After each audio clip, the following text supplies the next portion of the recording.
All right, welcome to Talking Texas Politics with Calvin. I'm joined here today with Brian and Joy Roberts, and they are co-founders and board members of the Grayson County Conservatives, which is over in Grayson County. So, Brian, Joy, you want to introduce yourself real quick to the folks? Sure. I'm Joy Roberts with Grayson County Conservatives, like you said, and we started Grayson County Conservatives back in 2021 because Abbott had locked us down and masked us up, and we were tired of that. So our group really works on getting the conservative message out, and that's what we do. I'm also a music teacher at a private Christian school, and we have two boys, and one's in college and one's in eighth grade. And I've been mostly a stay-at-home mom, but I do, like I said, work part-time as a music teacher. All right, Brian. I'm Brian Roberts. I'm with Grayson County Conservatives also. I started kind of in the activism with 10th Amendment Center back in maybe 2010 or 2008 or somewhere in there. I did some articles on 10th Amendment with those guys for many years. Joy, you didn't mention you were with TFEC, so I worked with them earlier on. Well, I volunteered for them. Yeah, I volunteered with them. I have a small business software company. I guess that's Okay. So there's been a lot of buzz about school choice, and we've got the 89th Texas legislature that's starting. This has come out as one of Governor Abbott's emergency items. There's also already been some legislation passed. Now, your children attend a private Christian school, if I understand correctly. My youngest, our oldest, just graduated last year, so he's in college now. But yes, Okay. So yes. what are some of your thoughts in general on the discussion around school choice here in the state of Texas? I come at it kind of from a limited government perspective. I'm definitely no expert or anything on education itself, but I come from limited government, and what I see kind of playing out is big government play instead of, I think a lot of people on school choice looked at it and thought it would be, oh, I hear people tell me that it's just going to be, you can transfer from one ISD to another, which you can already do in some ways. Or they think that it would be some kind of money rebate or something. They would just, go to the school, they check out of public school and they turn in paperwork and they get a check in the mail or something like that. And it's not that. It's obviously, and we'll talk about, I guess, the bill in a little bit, but that's not what we're seeing coming out in the legislature. So Yeah, I think the idea of like different people have different ideas about what school choice is. So in general, school choice, yeah, for sure. I'm for school choice. I want my child to be able to homeschool, to be able to go to private school, to be able to go to boarding school in Switzerland if we can afford it and we want to do that. I would never do that. I would miss my children. But do we want school choice? Absolutely, because we have the freedom to educate our children in however we want. And then there's school choice, which means government funding, and there's two different aspects of that. So Well, Brian, you alluded to some of the activity that's going on in the Texas legislature, and we've had Senate Bill 2 that has actually been passed out of the Senate and it's already over in the House. The House has not done anything yet, so we have no idea what the final product will be, but you had some thoughts on Senate Bill 2. yeah. I've read through it quite a bit over the last few, I guess it's only been a week or something maybe since it's came out, maybe two, since it passed. But I think if you read through there, you're going to see a new bureaucracy being put in place. 42 people, I think, are going to be in this bureaucracy.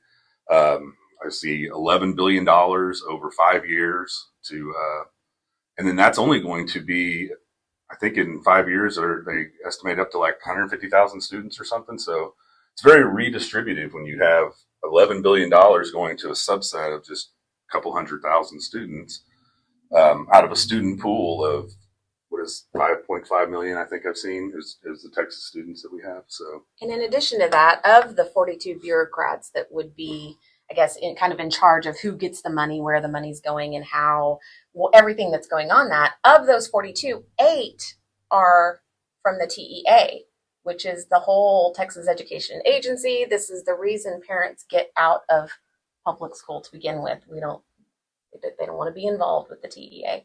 And I think that surprises a lot of people. Well, you mentioned the TEA. One of the big problems that we're trying to solve, I guess, is wokeness and these things going down into the public schools. And that pretty much starts at the TEA, I think, and it's top-down approach on pushing the DEI and things down into the schools from there. So what makes us think that it's not going to happen for private school next session or the next, or maybe, I don't know if there's limitations in this bill that the bureaucrats couldn't do some of that. I don't know what stops it. Seems to me, just reading through it, there's a lot of vagueness in it, a lot of open-endedness.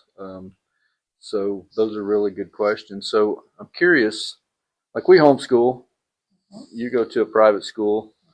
How do you think this bill, Senate Bill 2, would impact private schools in Texas? Well, for private schools specifically, everybody keeps saying, well, you can opt out. You can opt out.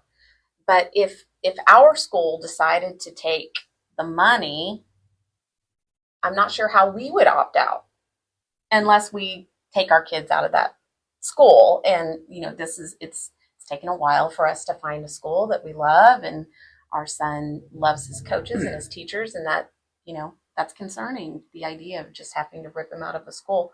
I don't know that we would be able to opt out of any of that. So if your school, the private school that you go to, decided to take the money, then accept the vouchers or the payments, then they would have to come into alignment with the accreditation that is required by the bill, which would in fact impact you. Absolutely. There's no way we could opt out of that unless we pulled our kids out of that school. Another story we have is during the COVID emergencies, we were in public school when that started, but we left public school when the mask mandates came down and the other emergency measures. We're like, we're not putting our kids in there. So one concern I have would be that the free market that we left to, we went to homeschool and then to private school. The free market that we left would not have been there had Abbott had the ability to extend those onto the private schools as well. And I don't see why he wouldn't. Yeah, if our school was under that, would they be required to do the 6 foot and the masks and all of those kinds of things? So, our 14-year-old never did masks ever. Never. And so, kind of in line with the influence that this could have on private schools, if a homeschooler bought a certain curriculum and that curriculum wanted to be part of their accredited curriculum, then that could also impact homeschoolers, huh? Absolutely. Absolutely. Yeah. And you bring up curriculums and I guess accreditation. I mean, I don't know the bureaucrats that are going in there just says you're going to be picking that and you're going to be setting those things up. So I don't know what stops them from being more selective later in the future or less selective on what curriculum they allow. Well, our private school actually does use homeschool curriculum just in a classroom setting. And so they use two of the, I won't say which ones, but they're two of the larger ones you would know if you homeschool. Any homeschoolers out there definitely have heard what it is or what those two are. And so if Texas, which is one of the bigger states, starts saying, well, yeah, okay, well, we'll let you use that curriculum, but you got to kind of take that out in order to get paid. If a lot of the private schools who do use that curriculum and a lot of the homeschoolers do, it could start changing things. That alone could start changing things that we're learning and things that we find important. So during the Republican primary, there was a ballot proposition that addressed school choice. Do you believe that what is currently being proposed meets the intent of the ballot initiative that you voted on a year ago? No, we have a funny story about that. I was a little bit more up to date, homeschool mama, private school mama. I kind of knew what was going on, and I knew, no, vote no to that. And he he didn't know. He just read the ballot and he came home and said, "Yeah, I voted for that." I was like, "What do you?" And so I chewed him out. I'm like, "That's not exactly what they're talking about, right?" Like there's different things, but you know that specific thing. They again. There's two thoughts of school choice. There's I want my child to be able to be educated the way I see fit as a parent without government involvement. Of course, we want that. That is not what SB2 is saying. That is getting government involved in ways that they shouldn't be. Yeah, I think it basically said you can have private school and homeschool, but then it added at the bottom, money has to follow the child. But there's nothing in that about strings attached or a new big bureaucracy that they want to set up. It sounds very harmless, and that's what I thought when I was voting on it. So. Yeah, you're right. I think it says something to the effect of, you should have choices in how you educate your kids, and the money should follow the child, or something to that effect. And because many of the legislators that represent us down in Austin have pointed out that passed, in the 80 percentile in most of the districts. Statewide, it was about 80%. What would your response to that be? I would just say it's not the same thing. I don't know. I think the same kind of story fits to the changing gears a little, but to the plank, the Republican plank. It also says no strings attached. I think it says universal too, right? Not where all of the kids would have access to it, and it's obvious from the SB2 language that it's limited subsets that are being funded. Mm-hmm. But yeah, it's definitely different than the ballot question is very broad and basic, and so for lawmakers to say that this is the same thing, it's not. And again, people, they think either it was just being able to transfer from ISDs. Some people took that from that, or they thought they would just be getting some money back for exiting public school. So is there any kind of school choice that you would support? What is your idea of the ideal school choice for the people in the state of Texas? Ultimate, like could make magic happen tomorrow. there that property taxes would end and we would all keep our money and be able to send our kids where we wanted to go, whether it be public school or private school or whatever. That would be the ultimate school choice. Yeah. Is there anything else you'd like to tell the folks? I just have one specific, we talk about slippery slope, and I did want to discuss that a little bit. I will say at my Christian school, our principal told us a story at one of our meetings about a Muslim family wanting to come into our school. And you ask, first of all, why does a Muslim family want to come to a Christian school? But we only have a couple of private schools in our county. So a lot of people just don't want to send their kids to a public school, and they're looking for a private school. So they will check out our school and see if they can make it work. Our school's very, very Christian aligned. We preach the gospel. We go to chapel, we pray, that kind of thing. And so this family asked, would our child be given time to pray their Muslim prayers and that kind of thing? Will they be given accommodations?